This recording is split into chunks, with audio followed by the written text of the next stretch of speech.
Et si on classait les secondes en One Piece par puissance, ça donnerait quoi les gars? On regarde ça ensemble les Nakama, mais avant ça, si tu kiffes One Piece et les animés, je t'invite à t'abonner à ce compte, je fais des vidéos tous les jours. Et avant ça, un grand merci à Charlie Hospi, Supreme Kazan et Koko Shibo, les 3 derniers abonnés. En 6ème position les gars, on va commencer par le second Barbe Noire, Shiryu.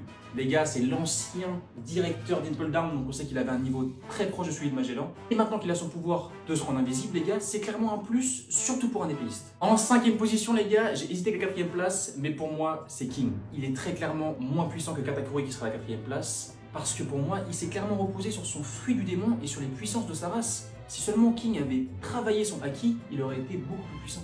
En 4ème position, les gars, du coup, je vous l'avais dit, c'est Katakuri.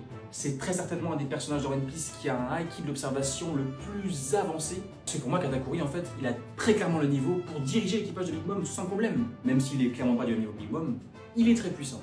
En 3ème position, les gars, on retrouve le second de notre équipage, Roronoa Zoro. Forcément, je pouvais pas le mettre premier, les gars, vous allez voir avec les deux monstres qu'il y a devant lui. Mais il faut mettre du respect sur Roronoa Zoro, surtout maintenant qu'il utilise l'Haki des rois et qu'il s'en sert pour attaquer. En 2ème position, les gars, même si on n'en sait pas beaucoup, j'étais obligé de mettre Bang McMahon.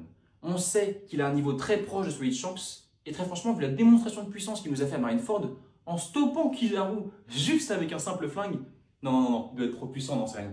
Et en première position, les gars, vous le saviez, Marco. Avec toutes les démonstrations de sa puissance qu'il nous a fait dans l'œuvre, que ça soit à Marineford en se tapant contre Akainu, Kuzan, Kizaru, sans problème, ou bien à Wano, parce que je vous le rappelle, il s'est battu contre King et Queen en même temps, les gars.